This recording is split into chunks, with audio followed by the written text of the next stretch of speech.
यहाँ से पूरे मगध और शाहाबाद में जो इंडिया गठबंधन की जीत हुई है, इसके लिए मैं अरवल की जनता को बधाई देता हूँ, शुक्रिया अदा करता हूँ। इस बार का चुनाव जनता लड़ रही थी, जनता आगे आगे चल रही थी, जनता अपने मुद्दों को लेकर गांव-गांव अभियान चला रही थी। इसीलिए देखिएगा कि जहानाबाद में जो वोट का मार्जिन हुआ वो ऐतिहासिक मार्जिन हुआ। अरवल में भी जो अभी तक हम लोग पिछड़ते रहे हैं, 1909 से लेकर अभी तक जो अरवल विधानसभा में पिछड़ते रहे थे, 2009 से अभी तक, लेकिन इस बार हम लोगों ने बहुत ही, जनता ने अथक मेहनत करके, कार्यकर्ताओं ने, इंडिया गठबंधन के कार्यकर्ताओं ने, भाकपा माले के कार्यकर्ताओं, नेताओं ने पूरे मेहनत से जीत दिलाई है। इसके लिए मैं व्यापक लोगों को, किसान मजदूर भाइयों को, यहाँ जो वकील लोग हैं, वकील लोगों की भी, बुद्धिजीवियों की भी अहम भूमिका रही है, उन तमाम लोगों को मैं शुक्रिया अदा करता हूँ। दोस्तों, आज यहाँ पेयजल संकट को लेकर धरना का आयोजन किया गया है। जैसा कि आप लोग जानते हैं कि अरवल में भारी संकट है पेयजल का। सोन तटीय इलाके में पानी का संकट नहीं हुआ करता था, लेकिन इस बार सोन तटीय इलाके में पानी का संकट हुआ। इस बार पानी का संकट हम लोगों ने पहले ही, इस तरह से बालू की लूट हो रही है, जो नियमावली के खिलाफ किया जा रहा है, इससे यहाँ पानी का संकट बढ़ रहा है। और विधानसभा में जो सवाल उठाया गया था, उस समय सही जवाब नहीं दिया गया। ये दो बार विधानसभा में सवाल हमने उठाया था, उसका सही जवाब नहीं दिया गया। मैं आप लोगों से कहना चाहता हूं कि विधानसभा के सवाल आपके सामने सुनवाया जाएगा। अभी जो विधानसभा में सवाल हम लोग उठाए थे, आपको सुनाएंगे। हम लोगों की चिंता थी, अरवल के जनता के जो समस्या है, उन समस्या के समाधान करने की जो चिंता थी, और इस चिंता का, इस समस्या का समाधान बिहार के सबसे बड़े भवन है, जो समाधान करने का, जो जनता का अदालत है, जनता के समाधान करने का जो प्रतिनिधियों का जो भवन है, उसमें मैंने रखा था, सदन में रखने का काम किया था। लेकिन वहां भी गोल मटोल करके, बातें करके सरकार अपनी जिम्मेवारी से वंचित होना चाहती है। मैं कहना चाहता हूं कि अरवल के लोग पानी के संकट से जूझ रहे हैं। ये सोन तटीय इलाके में आज तक वहां पानी का लेवल नीचे नहीं गया था। जब जिस तरह से बालू निकाला जा रहा है, 20 फीट नीचे से बालू निकाला जाता है, जबकि नियमावली है 3 फीट से ज्यादा आप निकाल नहीं सकते हैं। उसके बाद उसको भरिए, ऐसा नहीं है कि खाली छोड़ दीजिए, गड्ढा छोड़ दीजिए। लेकिन एक भी सोन तटीय इलाके में वो भरा नहीं गया है।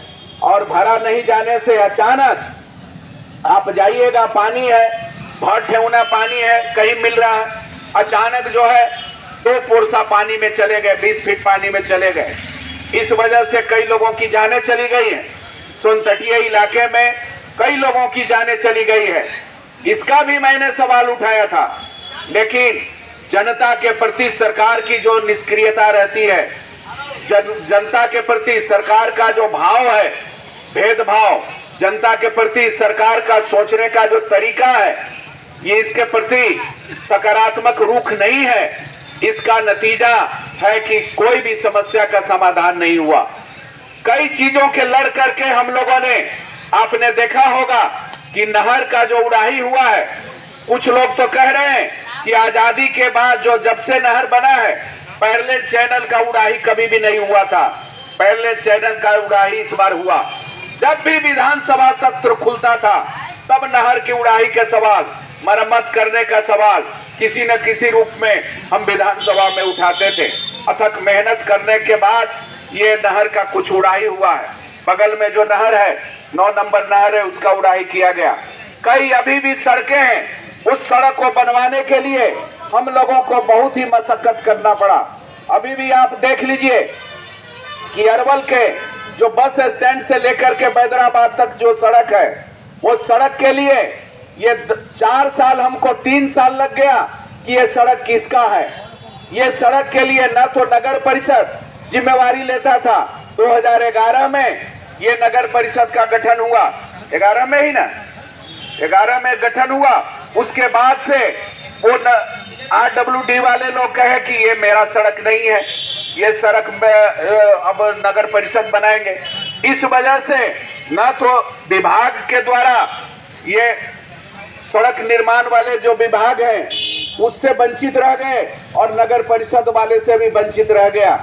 इस बार हम लोगों ने विधानसभा में सवाल उठाया और यहाँ दोनों की टीम गठित करके और वो सड़क का जो है निर्माण कराने के लिए हमने कहा कि इसको RWD से बनवाया जाए और वो अब वो बनने का, इसके प्रक्रिया करने के लिए काफी मशक्कत करना पड़ा।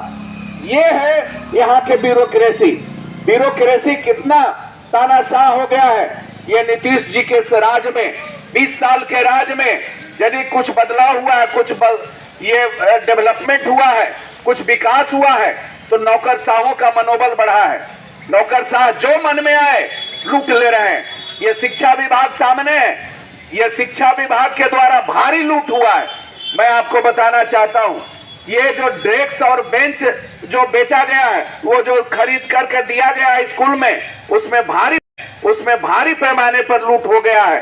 कोई जांच करने वाला नहीं है। कोई जांच करने के लिए लिखिए, ऊपर से आता है, कुछ रुपया दे देता है, ठंडा बस्ता में चला जाता है। ये स्थिति हो गई है। कोई कार्यालय में जाइए, पदाधिकारी नहीं सुनता है, मंत्री को नहीं सुनता है। ये स्थिति हो गई है।